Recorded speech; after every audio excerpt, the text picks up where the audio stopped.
What's up, everyone? It's the Florida Man 40k podcast. You got Brohammer Dan here. I don't really know if that's what anyone calls me, but I'm going with it. And with me today, I have John Lennon. What's up?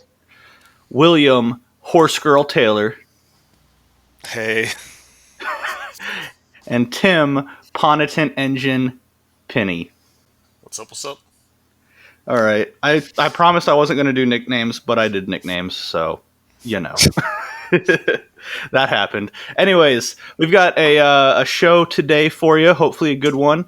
We're going to talk about the Las Vegas NOPEn, Dark Angels, and we might even get into some meta conversation. And of course, we're going to say stupid stuff and who knows what else along the way. So, buckle up and let's do this. All right, well, let's get this thing started. Let's talk about the Las Vegas NOPEn. So, if anyone is unaware, the Las Vegas NOPEn is an event that happened just this past weekend, and basically a bunch of streaming personalities and community figures got together to stream 16 army lists in a bracketed tournament, but the army lists kind of went in between the different stream hosts so that they were played by different players. This was, of course, all for charity, and you can catch a great recap of it at lasvegasnopen.net. Just to start things off, I actually didn't start with the opening list, but we did have some hardcore contributors, and frankly, it kind of spun into 16 very different lists from very different parts of the meta. Just to kick it off, I'm going to kind of talk about one of the lists that I like the most. Frankly, if I had to pick one, that would probably be the Eric Lathuris Grey Knight list, only because he was really just going in on the durability of purifiers with some of their new strats from Psychic Awakening that were a little bit undervalued. I really liked that army, just because it was very different from some of the things that we saw before. Yeah, I didn't really have much of a dog in the fight for any of the lists for the NOPEn, but I did watch periodically throughout the weekend, and the one that caught my eye was the Dark Eldar one that made it all the way to the top table. I'm looking forward to what Dark Eldar are going to be in the next couple of months, and to see something so weird make it all the way to the top, especially from a faction that we haven't seen much out of recently, was really cool and kind of inspiring. And Nick played it very well. Wasn't that a list not originally a part of the main show? Wasn't that like a throw-in list, John? It was like a last-minute substitution. There you go. I think the channel Play on Tabletop was originally not going to be part of the Las Vegas NOPEn, but then another channel, I believe, was not able to due to a strict lockdown that was implemented in their country. And so they stepped up to the plate, put together lists, and turns out that they deserve to be there. Yeah, no joke. Coming out of nowhere, being a real dark horse and making it all the way to the top, fantastic. I loved that list. Yeah. So when I was looking through the list, there was a lot of of course we looking through it with friends and stuff like that. Of course, did our fair share of kind of dragging choices and everything. Just kind of light ribbing. But when I really kind of dug in deep to it, there was definitely some lists I like. Stephen Box's list kind of stuck out to me, just because it was very apparent that he was a Blood Angels player. He was running triple Repentia, triple Max Zephyrum, and 2 Retributor squads with 2 Rhinos. Celestine, who's kind of fallen out of favor in the Sisters meta, just because she's probably about 20 points overcosted for what she does. But when you're running that many Zephyrum, it's kind of nice because she gives +1 invuln, and they start with a 5-up invuln, and she can keep up with them. So you just have this roaming brick of 34 invuln jump girls. It's very fast, very aggressive, and it collects as assassin, which is kind of nice because it gives you a little bit of utility, gives you a fight last aura. And I don't know if this is why he was in the list versus Kyria Draxus, but when Alexis charges at a Death Guard and gets hit with a Glooming, turning off fight abilities, that turns off Draxus's fight last, but the Collectus Assassin's fight last is a strat and an aura. So it can tag multiple units and it can't get turned off by the Glooming. The only thing I didn't like about that list was I felt the pistol and the power sword and the cannonist could have been extra cherub on each of the Retributor squads, but besides that, I loved the list. I also like the Dark Elder list a lot. It was definitely leaned into the MSU and the power of fast transports and fast spore control, and just little bits of tech here and there to play the mission. So I really like that, and of course I like the Sisters and Custodes list. It felt light on shooting, but also especially when you start adding in Custodes and their points cost, you can't have everything. But I think those two factions together really play off each other's strengths and weaknesses very well, and they gel very nicely. And I think that list also plays the mission extremely well and has a couple fun little bits of tech in it. And anytime you add Tanglefoot Grenade and Repentia and Miracle Dice in the same list, it's always going to be a fun time. Yeah, I'll piggyback off of that because I think probably my favorite list too was the Custodes Sisters list, and really that's because there's just something to be said about like not simplicity because that's not an easy army to play. It does take a lot of skill because you're taking kind of the fragility of Sisters and the eliteness of Custodes and putting it together. But what it wants to do is pretty straightforward, and like inversely TJ Lanigan's Chaos list, which I personally really like, I don't think was great for this style of event because it takes so many reps and so much practice to really master that style of Chaos and what it wants to do.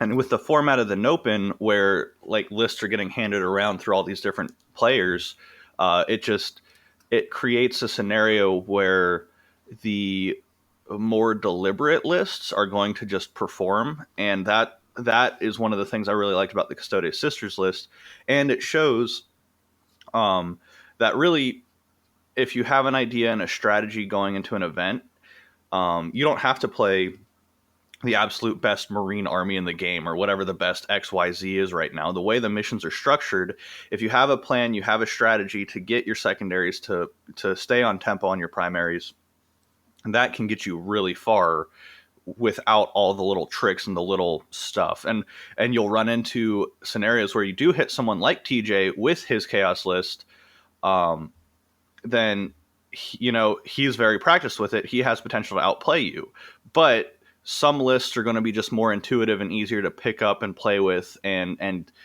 if your goal is to get comfortable at the game, get to that 4-1 scenario, get into a good position, there's something to be said for the simplicity of like a Custodes Sisters and how powerful that can be.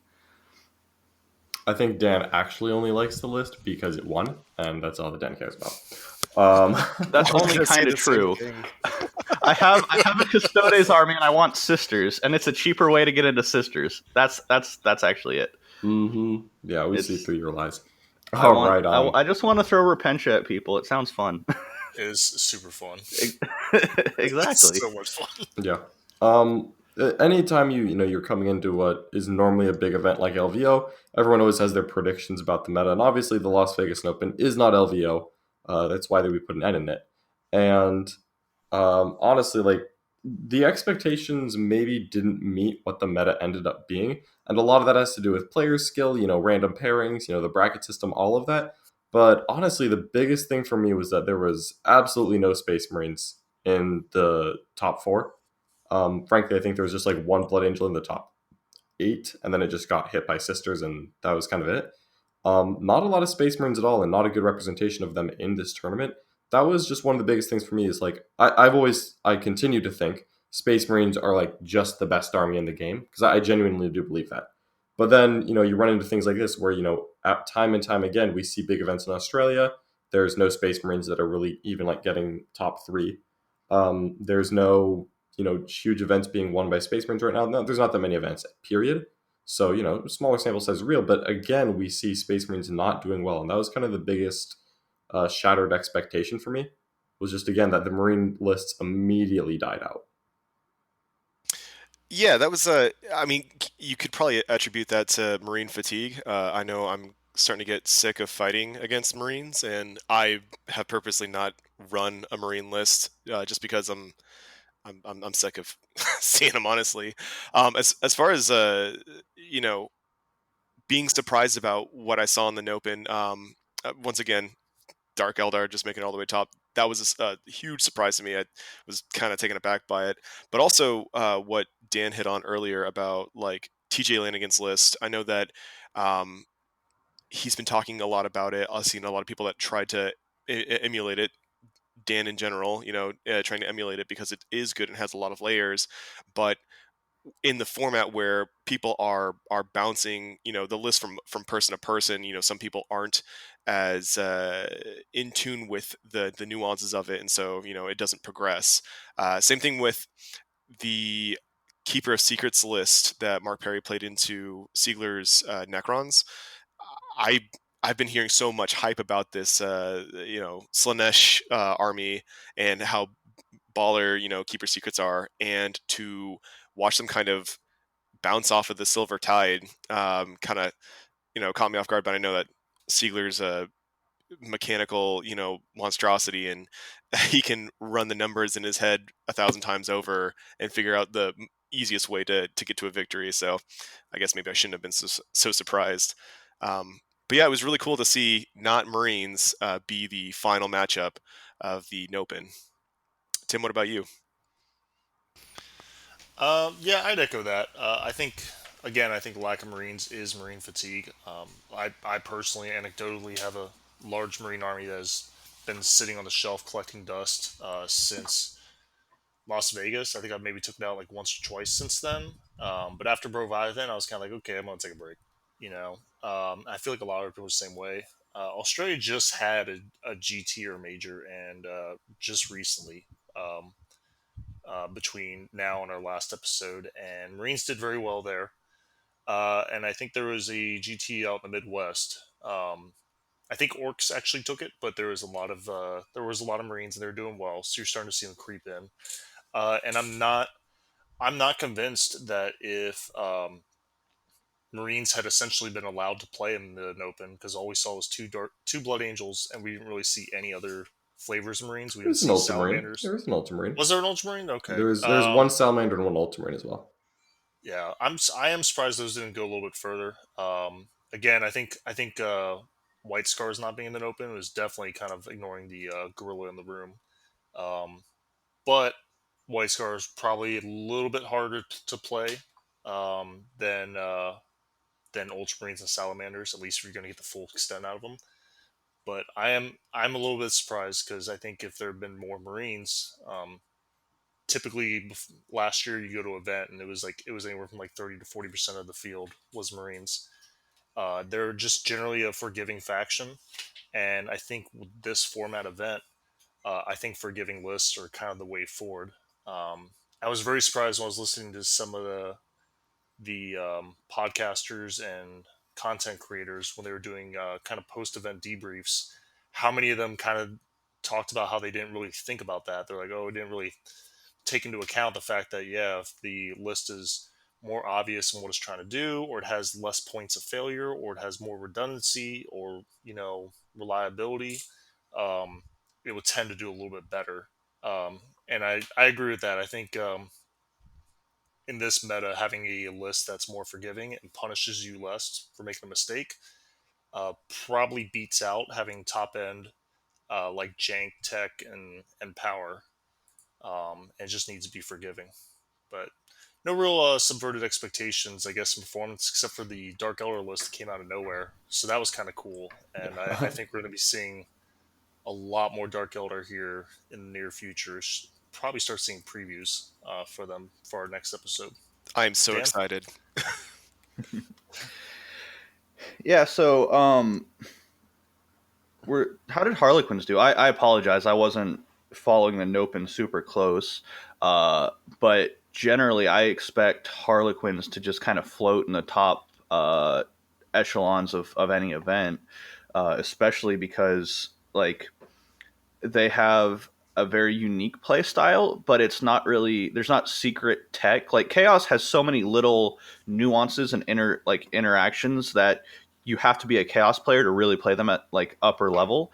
I feel like Harlequins, if you study their stratagems a little bit, they take some getting used to, but I haven't really heard anything about Harlequins in the NOPEn, and I feel like to me, that's an army that I would have expected to go very deep. So Dan, the Harlequins were actually played by Adrian from Tabletop Titans into Brian Pullen's Blood Angels, I do believe, and it was the first on-stream loss of Adrian's Harlequins. He's been like 6-0 with them, and it was a big upset.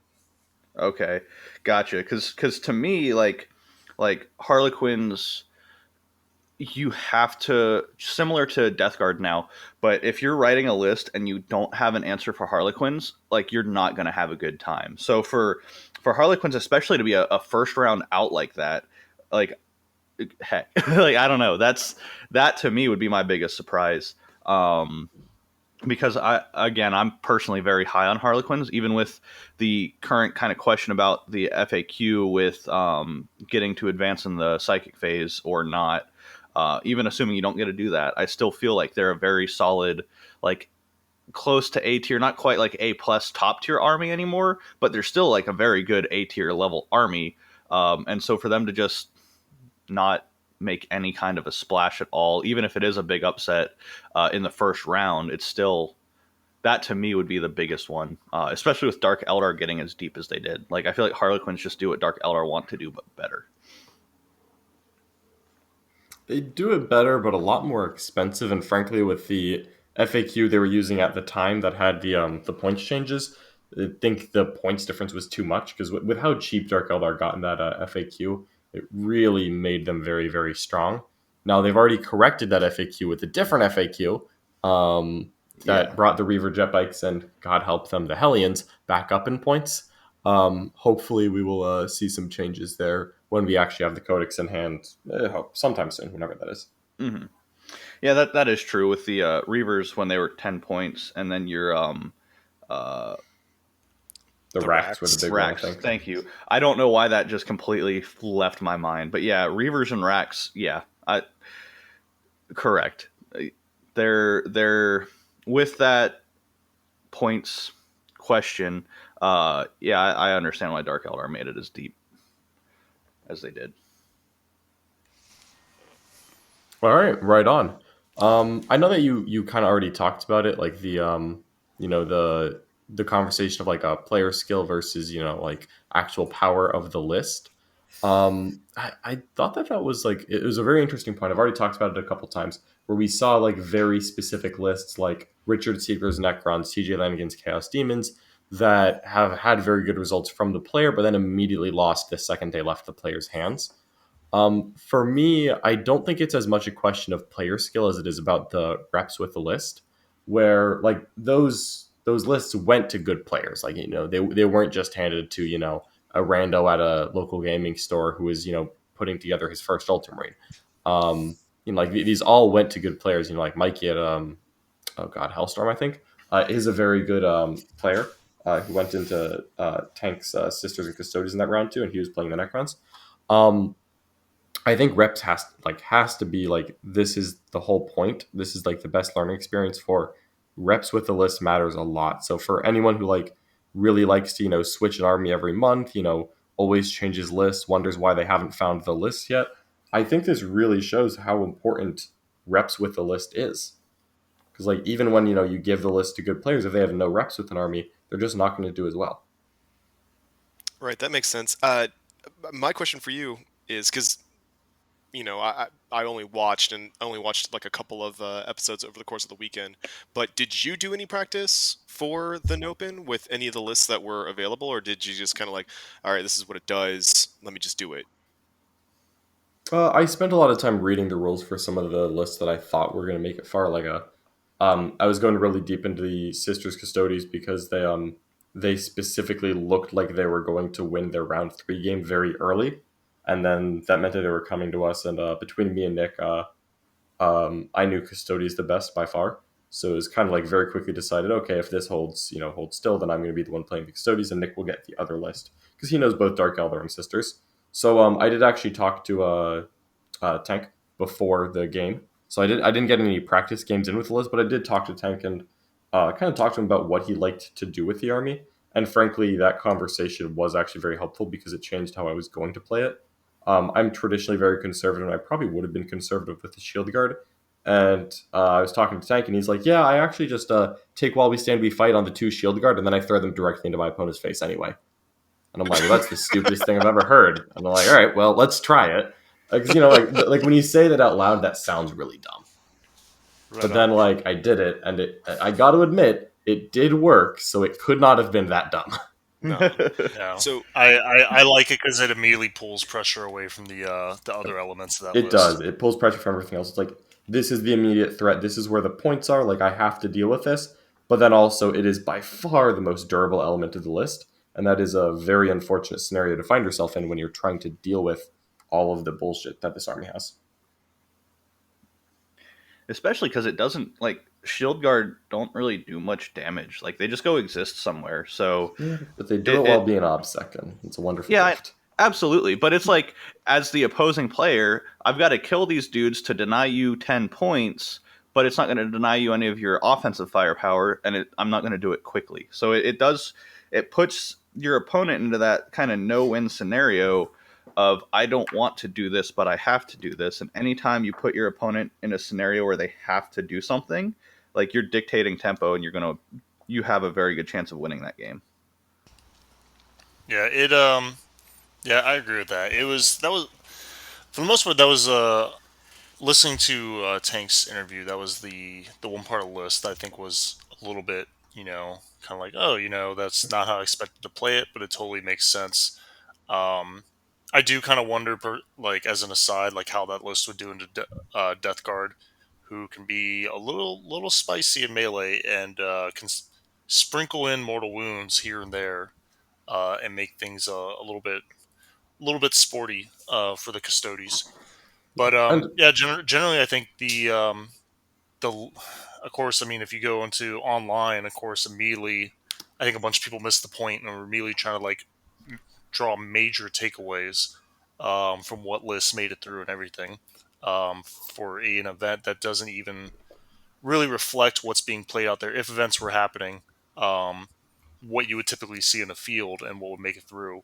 But I think it definitely did highlight that often you put two players together, and usually if they're in the same ballpark of player skill, um, the the difference in power between two lists usually can't overcome the comfort level in a pair of lists. And so I'd say if myself and Dan lined up and he read about an army and he threw it down, and then I took an army that I've been playing forever, um, I think our skill level is close enough. And even if the internet says the power level between our armies is vastly different, I think just being able to just having those reps with the list and being comfortable with it really kind of lets you see those opportunities and realize like what resources and units you have to trade or dedicate or commit to make those opportunities come to fruition.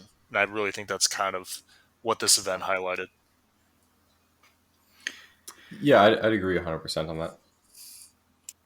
Yeah, definitely. Like, a good example of that, Tim, is your comfort with Sisters of Battle specifically. Like, you've been playing them a ton. I haven't played with or against them much. Like, there's such a different level,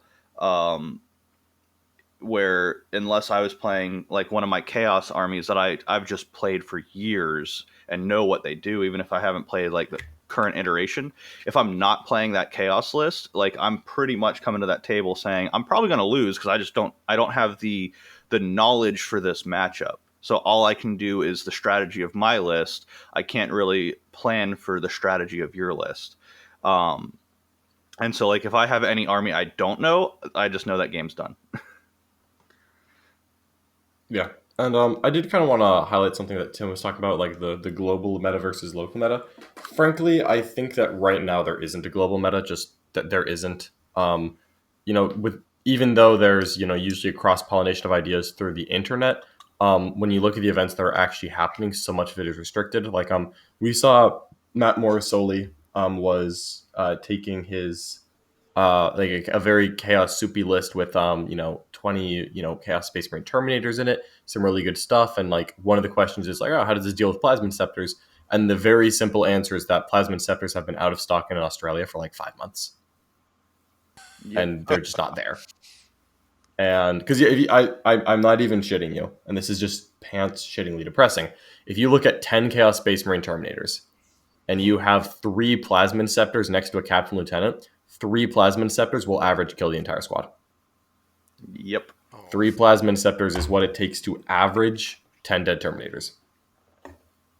That's crazy. Now, there's always mitigating factors. Like I get it. Like Right. like if you have a Feel No Pain, if they don't have a captain and a lieutenant, but also like, what if they just do? Because having a captain lieutenant isn't exactly difficult as a Space Marine player. Yeah.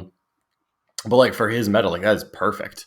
And he went 8-0 with it, and I actually played against that list without Plasmid Scepters as well in a Dark Angel list, and it was extremely close. I was like, it was really like I was sweating there. He was nervous.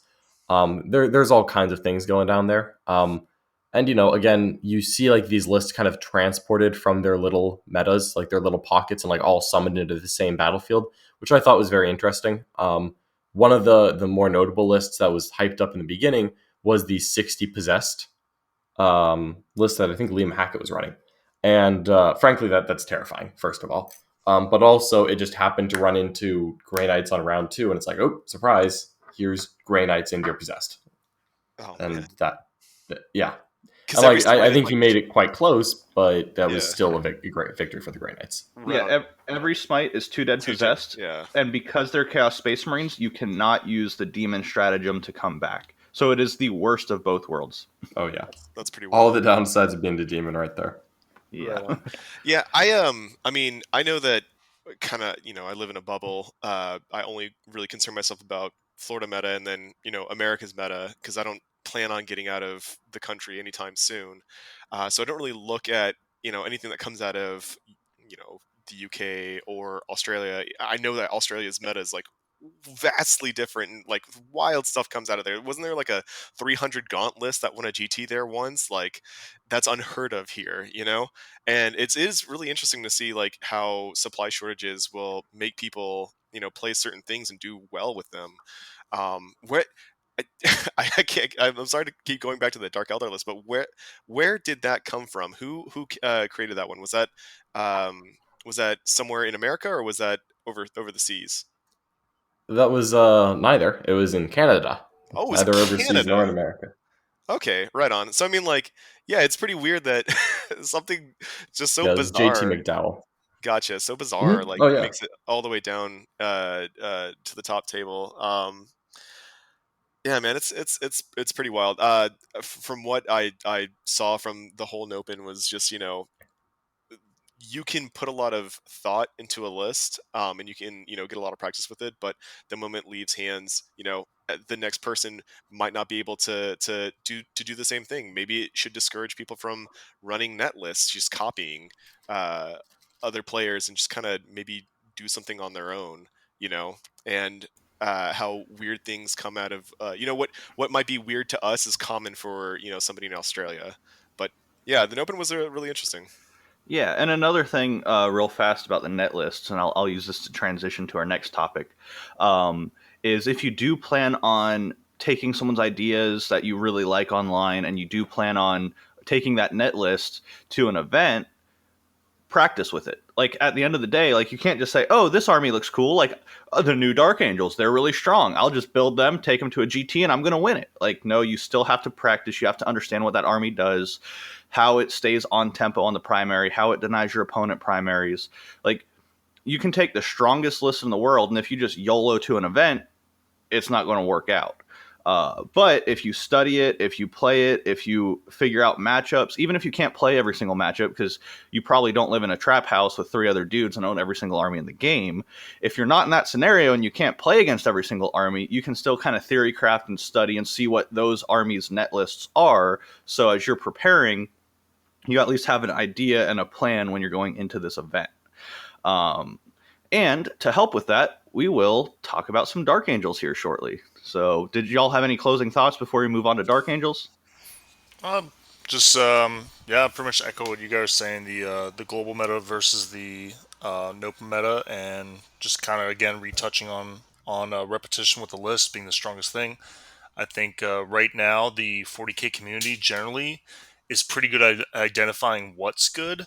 I think a lot of players struggle on identifying why something is good, and I think you're starting to see success, especially in these uncertain times when we have these pocket metas and it's there's cross pollinating of ideas, but it's hard to find a proven net list and transfer it to your meta.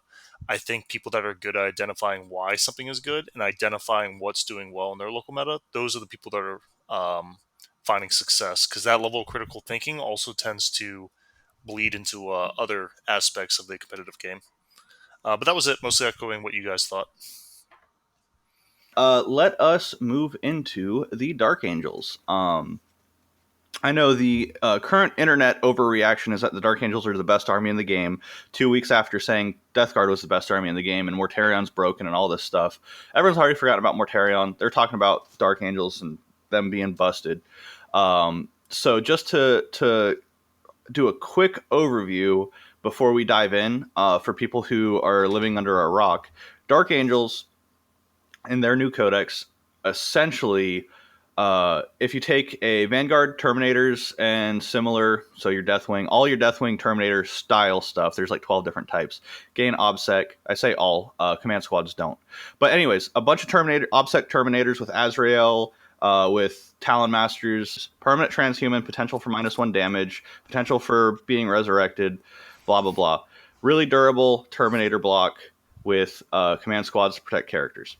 And then you have your really fast Ravenwing Outrider, where all the Ravenwing gets OBSEC. Again, I say all. There's some that do, some that don't. Ravenwing gets OBSEC. They're fast. They're toughness 5. They have multiple wounds. They can advance and do stuff. They get bonus speed in the Dev Doctrine. So you have a fast threat to go contest objectives. You have a durable OBSEC threat that sits on your home objectives. Really hard to beat. And they have efficient ways of sprinkling Melta into the army. Aside from me spaghettiing all over myself in the beginning of that, is that an accurate summary? Okay, yeah, I mean that's the majority accurate. There are a few other different things that you get from the army. You keep the old chapter tactic of if you sit still, if you don't move in either of the movement phases, you get +1 to hit. That's both at range and in close combat. Their super doctrine affects different wings of the army. So in Devastator Doctrine, the Raven Wing asset of your army gets, I want to say, +3 inches to their advance. No, +3 inches to their move. They can advance and still shoot all of their weapons at -1 to hit, as if those weapons were assault. So Assault. yeah, so things like multi-meltas will turn into assault, which is really good if you're trying to lop off the head of your opponent really quickly. In the tactical doctrine, the Green Wing, so neither Raven Wing nor Death Wing infantry get to shoot in close combat at ballistic skill 5. So they don't have to fall back and shoot. They can just sit there and shoot. It can't be blast weapons, but they can shoot in close combat. And if they didn't move, that BS5 turns into a 4. So they could shoot on 4 pluses. It's kind of neat. I don't know where it would really apply, except for maybe like aggressors, but it's still a neat little thing. And then the last part, the assault doctrine, benefits Deathwing. Deathwing models whenever they are in close combat with either a character or a vehicle or monster with 8 wounds or more. I do believe they get to reroll their hit and to wound roll. Is that correct? Just the wound. Just the wound. Okay, gotcha. So I mean that can be good later on in the game if all your opponent has left is some vehicles or characters. Your Deathwing just get a little bit better. I know that doesn't really help things with like lightning claws, or if you're taking a librarian with one of the powers that lets you reroll your hit into wound rolls in close combat. That doesn't really matter, but I mean, it still can come up for units that aren't benefiting from either of those rules. Tim? Yeah, it definitely feels like one of those super elite type of super elite durable hits hard kind of armies that are maybe a little bit slow, um, like Custodes or Grey Knights or even Death Guard has kind of moved into that direction lately. The thing that really kind of feels like it sets Dark Angels apart is they seem to really embrace the combined arms kind of doctrine of having the speed and kind of almost making these hammer and anvil type lists where you have the anvil of the Deathwing, and then you have the hammer of the Raven Wing, and then maybe you support it out with some Green Wing stuff, just get a little bit extra bodies. Initially, yeah, it did look like they kind of gave Dark Angels everything. It was definitely to me, it was immediately the strongest of all the Space Marine supplements that have come out yet. We don't hear too much about the Blood Angels and Space Wolf supplements, and then Dark Angel supplements burst onto the scene, and it's kind of like, holy crap, like, hey, if you thought Death Guard was wild, take a seat because you're going to want to watch this. But when you try to build a list, it's you every time you try to build a list, it ends up at like 3,000 points by the time you put in everything you want. I'm seeing pictures of these people saying like, "Oh, hey, check out my Dark Angels list. I'm playtesting Dark Angels this weekend," and it looks like a second edition game back where like Marines were like 30 points a model, and that standard game size was like 1,500 points. So it feels like they are going to be very strong. But some good smart play and leveraging. If you can leverage the fact that you have more units and maybe you can trade or outmaneuver, it does feel like maybe um, they can be outmaneuvered and you can kind of pick and choose your battles, or kind of tie them up and slow them down a little bit. But this is just based off what I've seen, talking to other people, and what I've seen read the notes. Hoping to get some games against them this weekend or next week, or at least before the next GT I go to. But those are kind of like my hot takes on them. Yeah, totally agreed. The Dark Angels, again, they feel really powerful, and yes, they got all of the tools, but they didn't really get the ability to take them all. Is the biggest thing. Tim mentioned, like, when you write a list, it comes out to like 3,000 points really easily. That is the biggest thing, is that you have access to every tool, but you cannot take every tool in a list. And there's absolutely no way to take all of the good relics, all the good stratagems in a single 2K army. So you do have to make some interesting decision points. And again, because it's preset before a tournament, you don't get to adapt to the opponent. I think Dark Angels would be really close to broken if you could just like sideboard in the tournament. But to write an all-comers list, not knowing what you're going into, is actually a little bit harder. It does still run into some of the classic problems of like the old Death Star armies, where it is one big unit, but if your opponent doesn't try to kill it, and essentially the unit in this case is a large Terminator brick with like 4 support characters that make it unkillable. OBSEC runs around the board, does all the things, but it's kind of slow. It's only in one place at once. And the mobile elements that the Ravenwing bring are amazing, but you can only take so many of them if you want this unkillable brick. And I still think that the unkillable brick is like worth taking. I still have a 10-man in the Dark Angel list that I've played 3 games with so far, and I've enjoyed it. But it is a little bit tricky to actually get everything that you want into an army.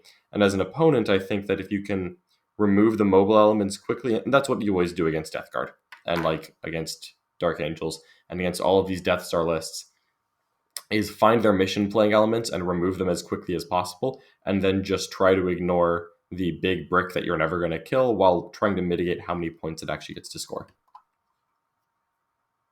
Yeah, and you actually touched on something there I want to bring up as a macro discussion.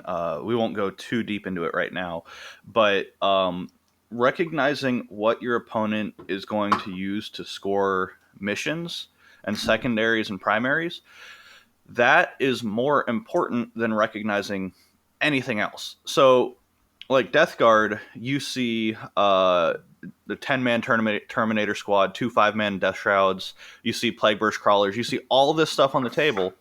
If you kill the Poxwalkers off of the back objectives, suddenly they have to dedicate important resources to those objectives, which makes them unable to go after you aggressively.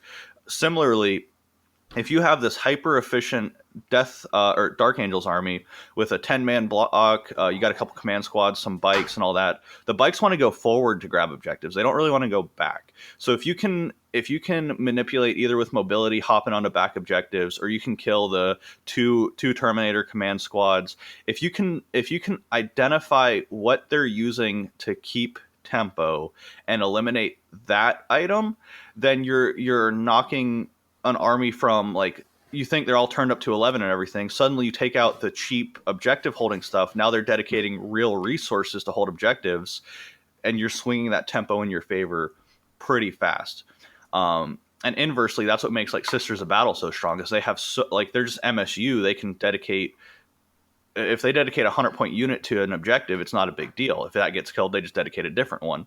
So these very elite armies, with, if they have 10 units in their army, 6 of them are planning on going forward, engaging, etc. The other 4 are sitting back. You take out those 4 small units, and you're really negating the big important stuff. So that is a little bit of a macro discussion just to throw in here about why I don't think like Mortarion is overpowered, why I think Dark Angels are very, very good. Like, they're going to win GTs, but I don't feel like they're the end all be all best army in the game.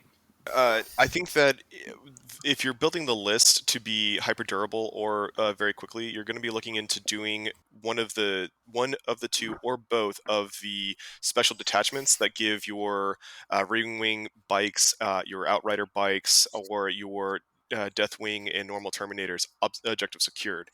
The bikes can be a very fast, aggressive, and sneaky way to steal objectives out from underneath your opponents, while the Terminators are able to be very durable, sit on the midfield objectives, and kind of slowly press forward to, into your opponent's deployment zone to take away their primaries.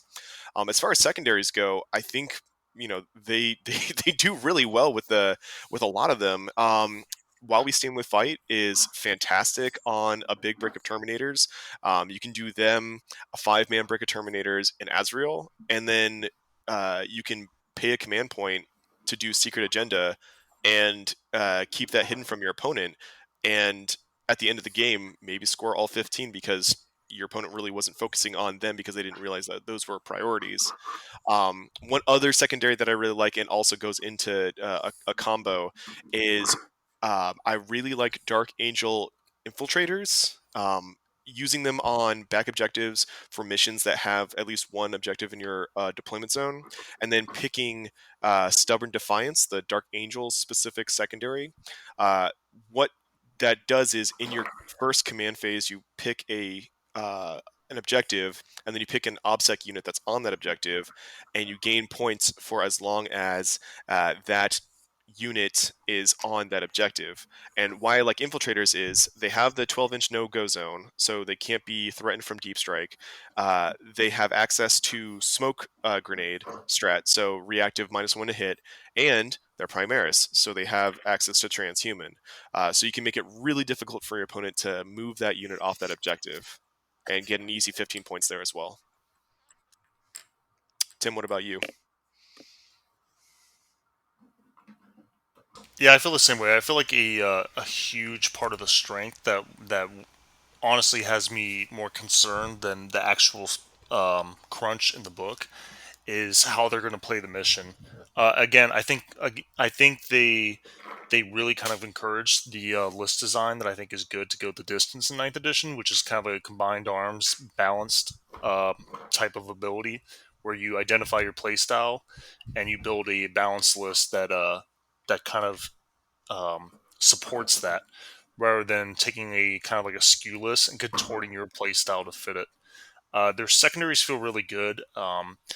The was a Stubborn Defiance. The fact that you Yeah. basically pick an objective marker in your first command phase from turn 2 on, you put an OBSEC unit on it, which by the way a lot of the models get in certain detachments. It doesn't just have to be troops. And as long as you hold it with an OBSEC unit for consecutive phases, you start scoring more and more points.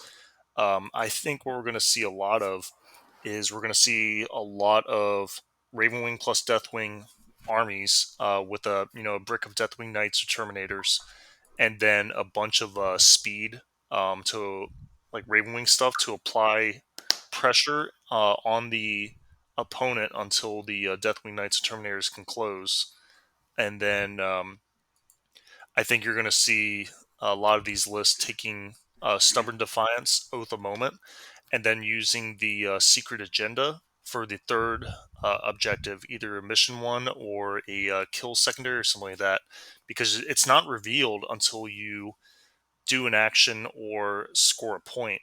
And a lot of secondaries are done end of game, like assassinate is end of game, and if you pick that as your secret agenda, well, hey, maybe it's like round 4, round 5, and your opponent is trying to keep you from getting hold more, or he's trying to make a play for a 10 or 15 point objective, and he's putting out that demon prince who's like maybe on a handful of wounds or something out there, and he could have done it with something else or whatever, but he decides, to use those characters to hold objectives or trade or whatever, not realizing, that maybe he thought you were going to take while we stand we fight as your secret agenda, but you actually took assassinate, and he's actually trading away 3 victory points with those characters and not even realizing it. And I think based on list archetypes and your list, your opponent's list, and the mission, I think it's going to be very obvious. Like if you get priority target, it's kind of like, okay, buddy, like save yourself the CP. I know you're taking priority target, but in a lot of games, it just kind of is just one more thing to when your opponent is trying to spin the plates to play the game and to try to suss out your game plan, to just have to like rack your brain that much harder to figure out like what your secondary is while everything else is going on, and you're playing the primary, secondary, the mission, you're screening, trading, and to just throw that on there as well into the mental aspect of the game, I think is very strong and very underrated in combination with the good secondaries that Marines and now Dark Angels have access to. And to me, that's the most strongest thing and the most impressive thing personally. Dan? Yeah, I agree 100%. Honestly, that like 1 CP just completely screw up your opponent's mental preparation for this matchup is huge. Just because, like you said, especially with assassinate, like if I say, hey, I'm taking assassinate, that tells my opponent your path to winning is to protect these characters, deny me 10, 15 points, whatever it is, you're in a really good spot. But if I build my list and design my list to play with while we stand, we fight, but I take assassinate, like, so you put those two specifically, the reason I like them so much is while we stand, we fight puts all of the responsibility on your opponent to come out and kill you. They have to make that attempt to deny you points. And assassinate is the exact opposite. They have to hide, they have to defend.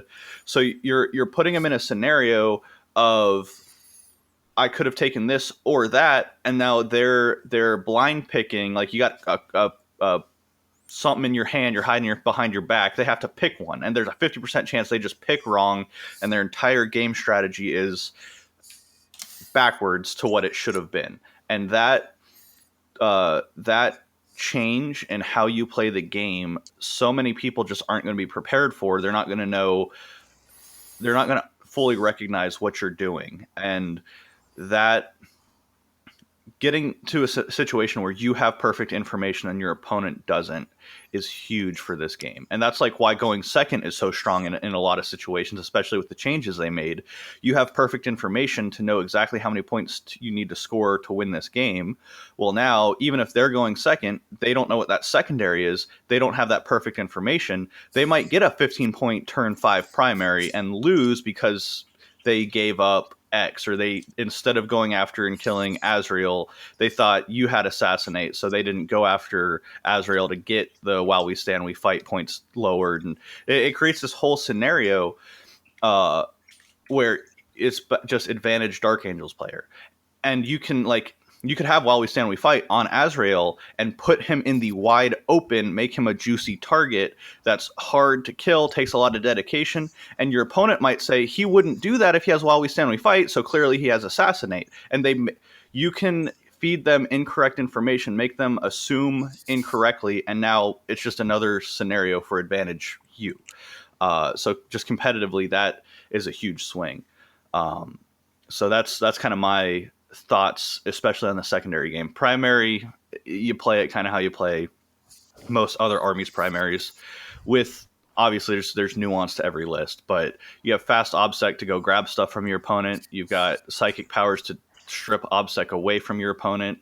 You can turn off aura abilities. There's different ways to go contest the midfield objectives to either drag your opponent's primary or increase your own. But really, the secondary play is where I think Dark Angels push to that next level. All right, John, your thoughts? All of that is accurate. I love Secret Agenda. I think it's the stupidest thing. Some other tricks that I've thought of with Secret Agenda is like taking deploy scramblers and then just not deploying a scrambler in turn 1 or 2, and then turn 3 you maybe do like guerrilla tactics, Phobos redeploy.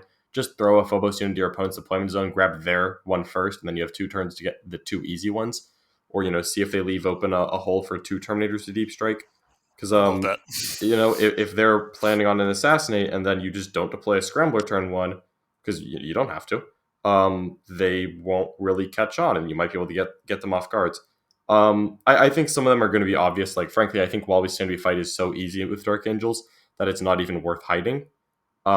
Because most of my lists so far, my While We Stand We Fights have been a 10-man Terminator unit with literally all the buffs, Azrael, who stands behind the Terminators, and a Talon Master who stands behind the Terminators. And that little brick has survived so far. And now I guess that's an all eggs in one basket, but I figure if someone is finding a way to kill those darn Terminators in time to also kill the characters behind, I have probably lost. So I think that Dark Angels have some incredible stuff. Stubborn Defiance is great. Death on the Wind is actually a good secondary for Dark Angels, just because I'm a little bit nervous about some fast armies that could just kind of make a weird play and just deny you everything.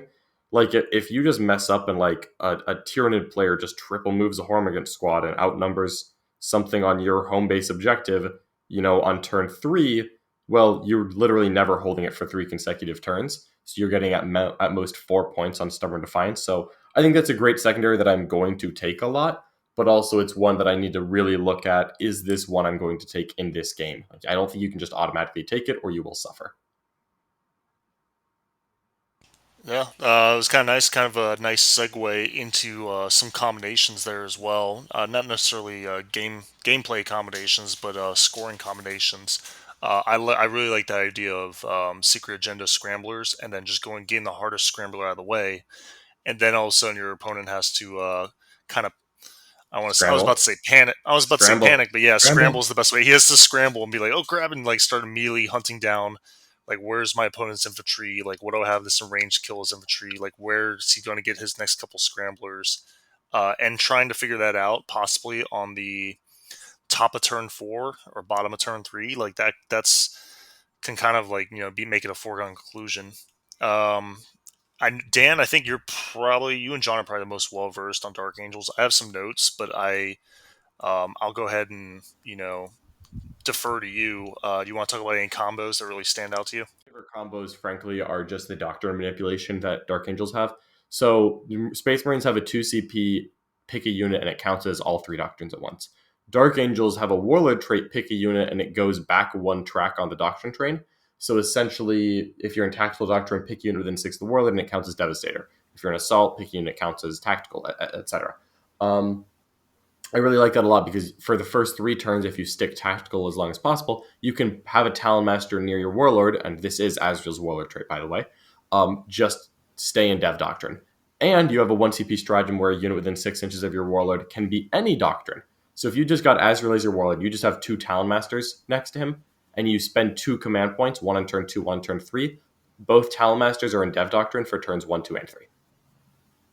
And that's something I love. And that also means that you can do that on turn 3, and then you can advance away from Azrael. And yes, when you advance with them, you take a penalty of -1 hit as if you advance and fired an assault weapon. But also, you're moving 16 base, 19 with the stupid... or is it 16 or 18? 16 inches base? Yeah, 16 inches so 19 base. inches with the +3, +6 for advancing, and you're going 25 inches very casually on a gunboat. If you have a relic like the Eye of the Unseen, cough, cough, you should, on one of those Talon Masters, then it's going to ignore penalties to hit, and as well as ignoring cover. So like that one Talon Master can rocket 25 inches away, shoot something, and just be like, all right, well, here I am. I ignore cover. I didn't take a penalty for that. I probably just got handed Chapter Master as well, so I'm hitting really accurately and take all this AP2 shots onto a character that was trying to hide. Yeah, dude. I love Doctrine manipulation. Devastating. Talon Masters are super legit.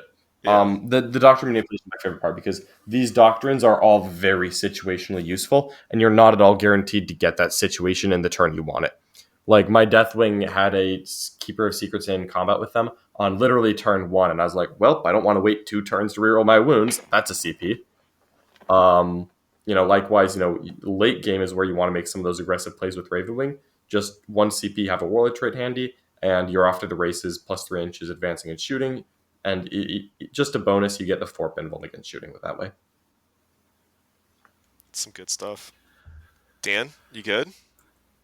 Yeah, sorry. I thought I was muted. I wasn't. That was confusing. Anyways, so what I was looking up was assault terminators have the teleport homer, which is admittedly nowhere near as spicy as the doctrine manipulation, but just the simple ability to have this unkillable 10-man brick, and with Talon Masters, you can create a situation where like your opponent goes all in. Maybe you've shoved left flank or something. Your opponent goes all in.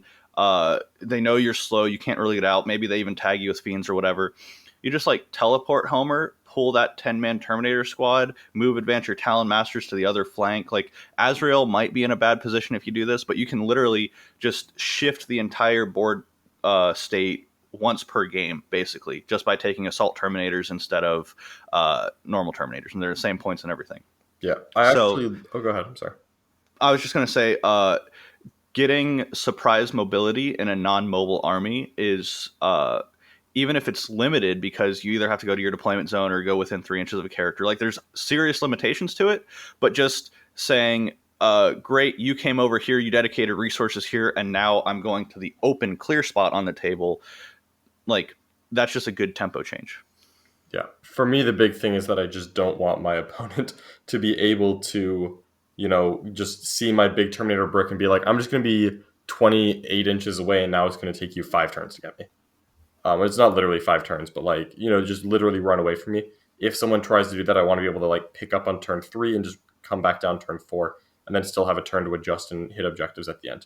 That's what I kind of like. I'd actually, after my last game with them, I was considering dropping a Watcher in the Dark because my Deathwing squad happens to be all melee. I could very easily call it a Terminator Assault squad, keep the weapon loaded out the same, the points are the same, just drop 1 Watcher in the Dark, add 1 Teleport Homer. I'd actually been considering that myself. That's how I'm building my unit, is instead of the Watcher in the Dark, doing it for the Teleport Homer. That's and it's cool because they're the same points. It's all, there's so much in the book itself that is just, this is my preference, so I can shift here, and it doesn't change anything other than that little micro play that means a lot to the whole tempo of the game based on your play style. Yeah, 100%. I'll say, as far as what I've picked up from reading through the book and all the stratagems that they have access to, my favorite thing that you can do would be paying the 2 command points per attack bike melt a squad and have them pre-move before the game starts. Like, if you know you're going first, which obviously you will if you roll the higher dice, you can blow all your command points on moving all of your attack bikes as a normal move, just as long as they don't end up within 9 inches of an enemy unit. Zip them across the table, and then during your turn, they've got the extra 3-inch movement. They can just move again, nuke something or multiple somethings, and then charge in somewhere against like a screen or whatever, blow it up, and then leave if you've got command points left over. That's my favorite thing. I like the potential dick punch ability. But I mean, that still my favorite thing is Dark Angel Infiltrators on an objective. I think that's such an easy 15 points. It's very silly. But I haven't looked into I never even thought about doctrine manipulation. I knew that Azrael has Grand Strategist, and Grand Strategist is a warlord trait you can take, and I knew about the 1 CP doctrine change, but I never thought about applying it like that. So that was a really neat thing to learn. Yeah. Oh, one other that we haven't even talked about yet is Ezekiel. Oh, that's right. Just here, have a Tigurius level Psyker for your super awesome psychic tree. Um, he's maybe not as flashy, but just a consistent psyker that he has a 4-up invulnerable save, +1 to cast. He has an aura of +1 attack, which actually is relevant. It's not cumulative with Shock Assault, but if you're fighting against Death uh, Guard. Death Death Guard, Guard. thank you. I kept thinking Deathwing. If you're fighting against Death Guard and they basically just say remove Shock Assault from the game, Ezekiel close by is like great, but now we have it back. So it's this little play counterplay. It's not the strongest ability to have, but when it comes up, it is amazing. I mean, And of it course, feels like a bonus in addition to everything else it gives you. exactly, like it's just a great bonus to have, and that's what this whole game is about. Is obviously you have the big obvious reasons why something is good, but when you remember all the smaller things, that really adds up, and that's where getting reps with an army makes you better with the army, because you remember all these little micro plays that make your macro so much stronger. um, but just in general, a psyker that's hard to snipe out because of the 4-up invulnerable save, that is going to cast consistently with the +1 to cast. And those psychic powers you can take are, again, stripping obsec from the opponent and stripping aura, a single aura ability from your opponent. Those two psychic powers that he'll cast almost every turn are just insane. Yeah, you really want the +1 to cast because of the value of those psychic powers. Just every one you pass is massive. Yep, exactly. So that was the other. We couldn't finish talking about Dark Angels without bringing up Ezekiel, and I just realized we hadn't brought him up yet, so we needed to get that in there. 100%. All right, right on. Well, I think you know what. Let's just talk about what. I mean, we're already talking about auto takes. We're talking about Ezekiel. What unit are we all going to kind of hate seeing in every Dark Angel list? Honestly, like Ezekiel absolutely has to be up there. I think Talon Masters are going to be the most annoying though. Yeah, I've already been fighting against Talon Masters pretty consistently, and it, I think I was listening to actually your Dark Angel clinic on the Art of War, Lennon, and you said any unit that can shoot you that you can't shoot back creates an issue. And traditionally, you think of artillery out of line of sight shooting, which is generally a lower volume. It's very consistent.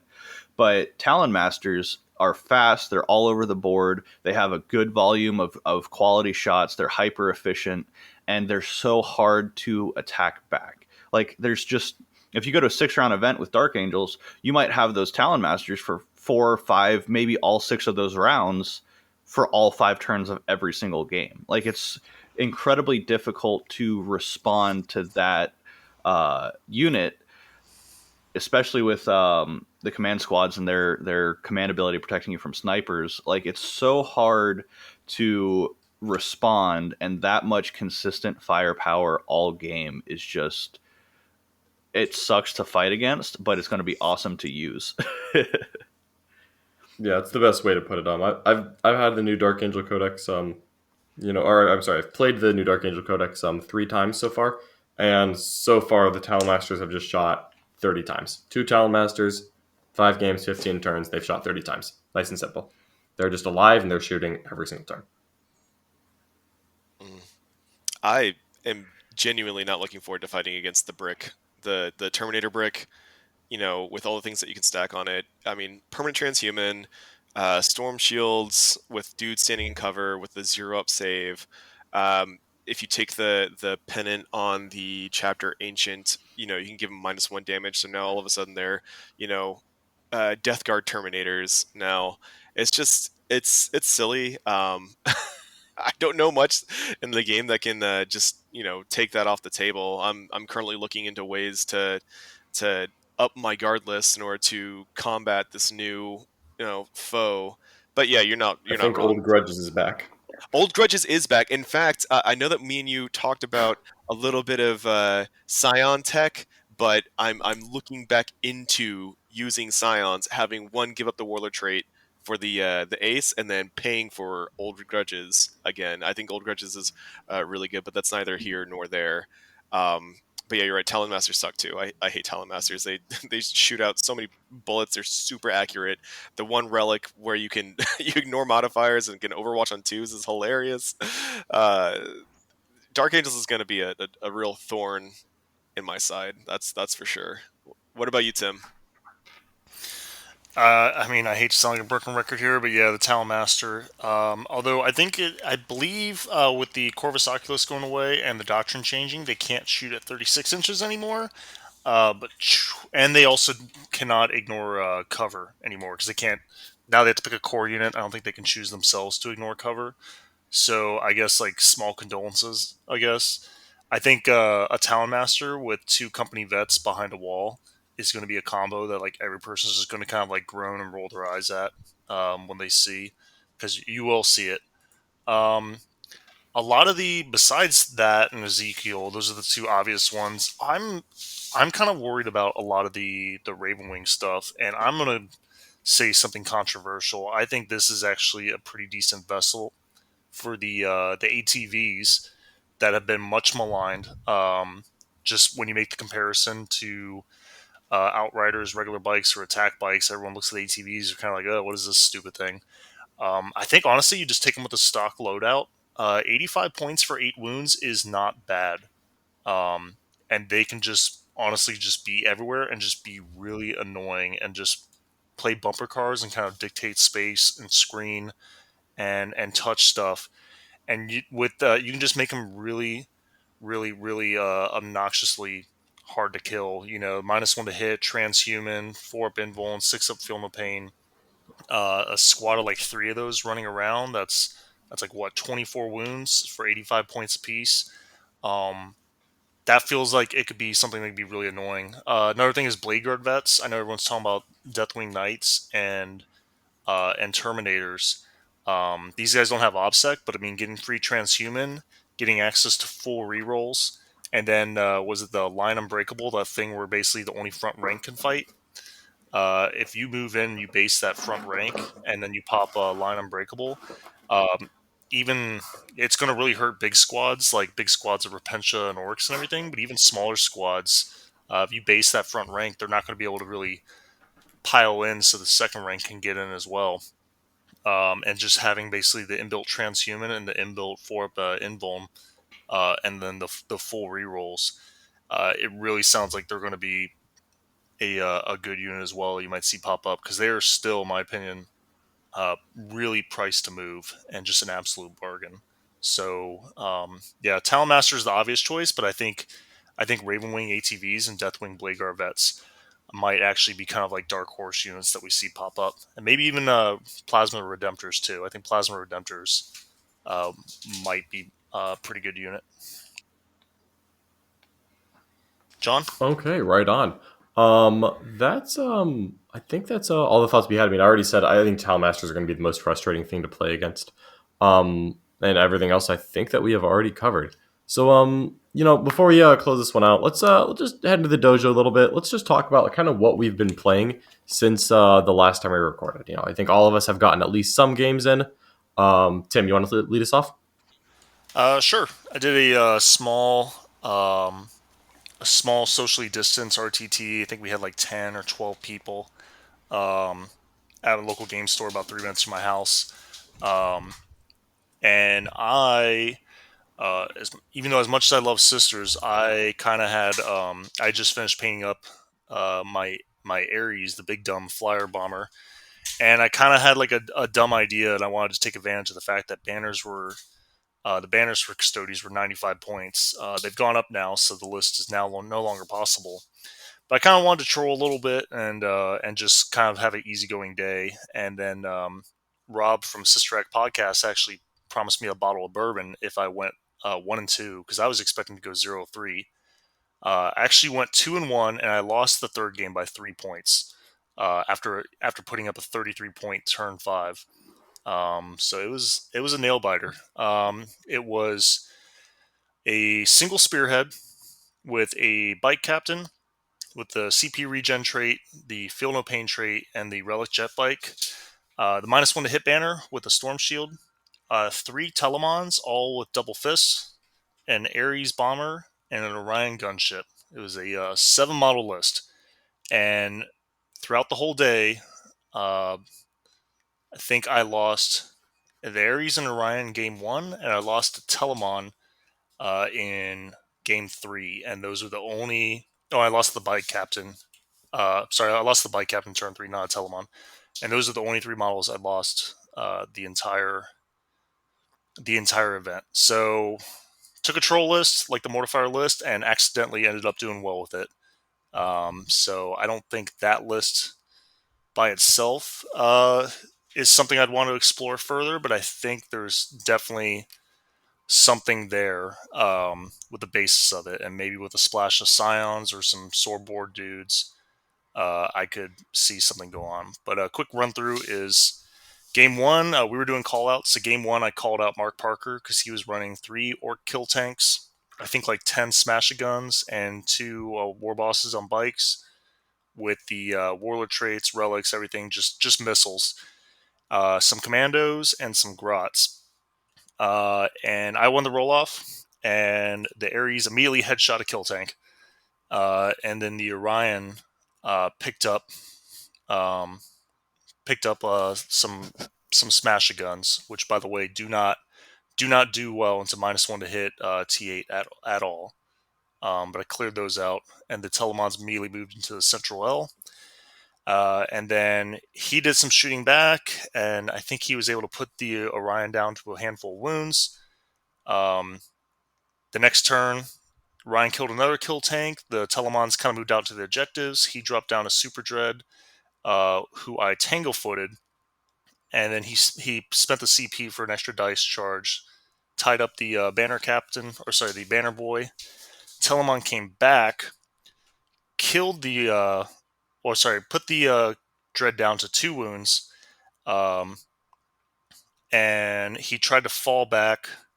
I tangle-footed him when he tried to, before in the movement phase, so he couldn't really fall back out of heroic intervention range.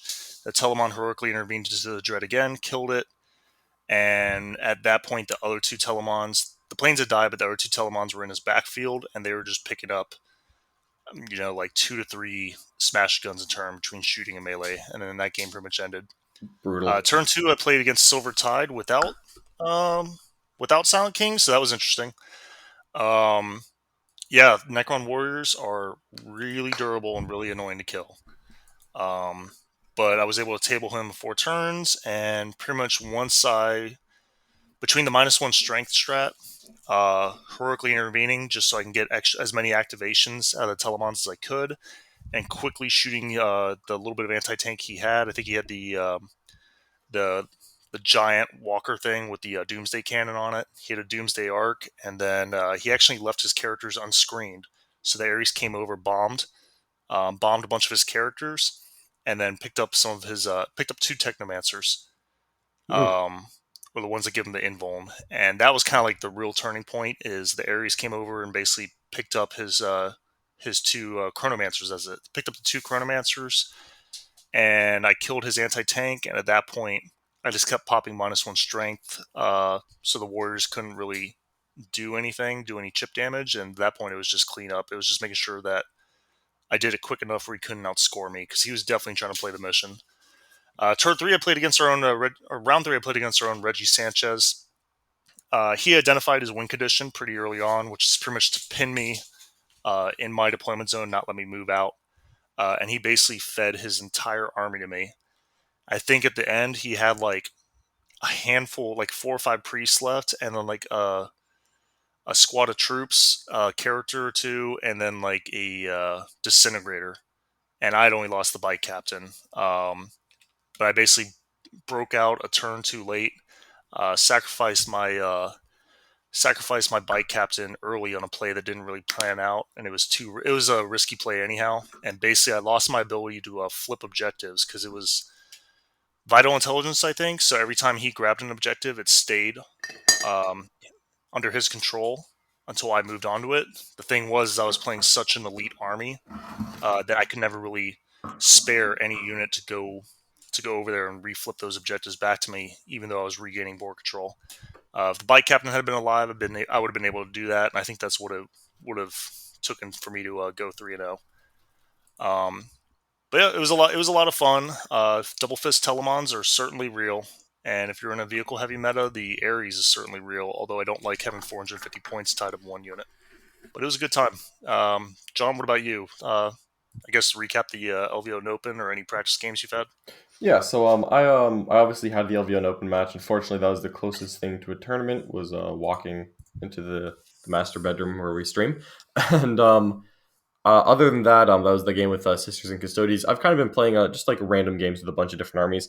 I think since the last time we were on here, I think I've played one game with pure Tyranids, one game with pure Gene Stealer Cult. I just wanted to bust both those armies out just to give them a good old shot. 3 games with the new Dark Angel Codex, which have been very successful. And then I think I've had one game with pure Knights since then as well. I still am really liking Knights. I don't think that they're top tier, and sudden dark horse meta competitive, but I think that they're better than given credit for, and I'm actually really just enjoying painting the things up. And part of that is that if I'm going to paint these darn things, I am going to play them. So far, they've been great, honestly. There's a nice slew of victories for me. I won't go into every game because that's like 7 or 8, plus half of them were streamed anyway. But I mean, the findings are just that. Honestly, I think that we've been sleeping on just the merit of having a lot of guns, because sometimes if you just have enough damage output to remove your opponent's mission playing elements, you can actually just be in a good spot. And especially me myself, the rest of my Art of War crewmates, we've been focusing so much on these mission playing elements that sometimes just having, here's a giant brick of damage, like here I'm just going to shoot you with manticores and just drop plasma from all corners of the earth to try and kill you. Well, that actually does get a lot of work done in the end. Yeah, it'll definitely keep you honest. Yeah, right on. That's about what I've been doing. Dan, have you been getting any games in? So this week I haven't been able to. I actually had a game set up for the past weekend, but what ended up happening, to summarize, I've had an AdMech army for like a year and haven't played it once. And a buddy of mine had a massive Chaos army with a ton of Chaos demons that he's owned for a year and hadn't played once. So we were going to play a game. Instead, we ended up just trading armies, inventorying, and then writing an AdMech list and a Slanesh list. And that's what we ended up doing that weekend. So ideally, I'm building Dark Angels right now. Actually, through this podcast, I built a bunch of Terminators, and I'm finishing up Azrael. But ideally, I'm going to get some practice games with the Slanesh list, with the Keeper Rush, and either Noise Marines or Terminators, because that army without range just doesn't get it done, in my opinion. I'll be playing some games with Dark Angels. I've got my Harlequins actually at Will's house. So next time Will and I hang out, I might put the Harlequins on the table. Like, I got a ton of options. I just need to go out and play instead of everything around playing. But part of that is getting stuff built and getting stuff finished. Like, I just finished building my Death Guard army. I had to get my Lord of Virulence, things like that. So, like, again, I've been around it and almost playing. I just need to go ahead and play. Go get it done. Absolutely. Right on. Will, you got anything? Yeah, I played one game. I've been busy with the new kid, but I drove out to one of our local stores to drop off a commission with one of our friends, and he's been dipping his toes into ninth edition. He took a long hiatus, and I've been doing practice games with him while giving him his stuff. And he played Death Watch into my Imperial Guard list that I've been, fine tuning for a socially just distance GT in Miami later this month. And I thought I'd be cute with normal Russes. Lennon has told me not to do anything with normal Russes, but I just couldn't help myself. And I got blown out by by turn 2.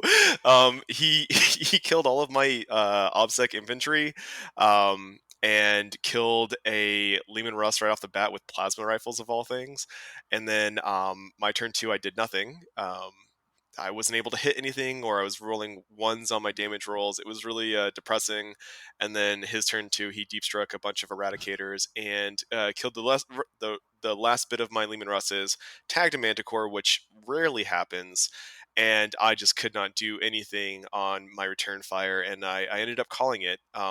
one of the things that I took away from that was bikes that can move through walls are absolutely terrifying. You don't realize how bad they are until you have it happen to yourself. Um, but other than that, I went home in tatters. I rewrote the list. I think that what I've got going on is better than what I had. Hopefully, it holds up for later this month. And yeah, that's about it for me. Just played that game. Been looking at Dark Angels.